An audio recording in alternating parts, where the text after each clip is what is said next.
અરવલ્લીની વાત કરીએ તો અરવલ્લીમાં વરસાદી માહોલ વચ્ચે ગ્રામ પંચાયતોની ચૂંટણીની મતગણતરી પ્રક્રિયા શરૂ કરવામાં આવી છે। જિલ્લાની 116 ગ્રામ પંચાયતોની 6 કેન્દ્રો પર મતગણતરી શરૂ થઈ ગઈ છે।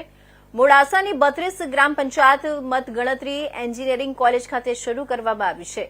જિલ્લા વહીવટીતંત્ર અને પોલીસના ચુસ્ત બંદોબસ્ત વચ્ચે મતગણતરી થઈ હતી।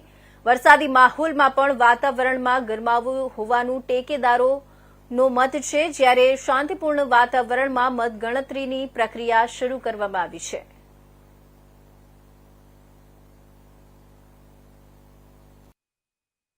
ઉમેદવારો અને 132 સભ્યના ઉમેદવારોના ભાવિ અહીંયા નિશ્ચિત થવાના છે અને અંદર શાંતિપૂર્ણ રીતે મતગણતરીની પ્રક્રિયા ચાલુ છે।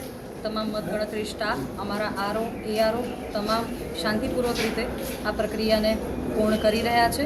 જેમ જેમ ડિક્લેર થતા જશે, એક ગ્રામ પંચાયત પતી જશે, એમ અમે રિઝલ્ટ પણ ડિક્લેર કરતા જઈશું। બેન, કઈ રીતનું આયોજન છે આખું?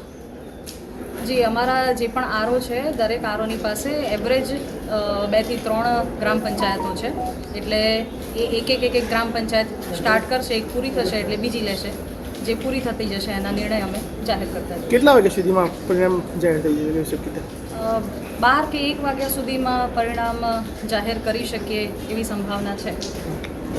ઉમેદપુર દદા ગ્રામ પંચાયત તાલુકો મોડાસા। હું સરપંચનો ઉમેદવાર પટેલ ચિમનભાઈ કેશાભાઈ। હું ત્રીજી વખતે ત્રીજી ટર્મમાં સ્પષ્ટ બહુમતીથી ચૂંટાયો છું, તે બદલ મારા ગામ લોકોનો હું આભાર માનું છું। ચિમનભાઈ, ગામમાં કેવા પ્રશ્નો છે તમે હલ કરશો? ગામમાં એવું છે કે પાણીના નિકાલ માટેની ગટર વ્યવસ્થા કરવાનું આયોજન પૂરેપૂરું છે આપણું, એ હું વહેલી તકે પૂર્ણ કરીશ। કેટલા વર્ષથી વિજેતા? હું લગભગ 100 ઉપરથી વિજેતા થયો છું, 100+।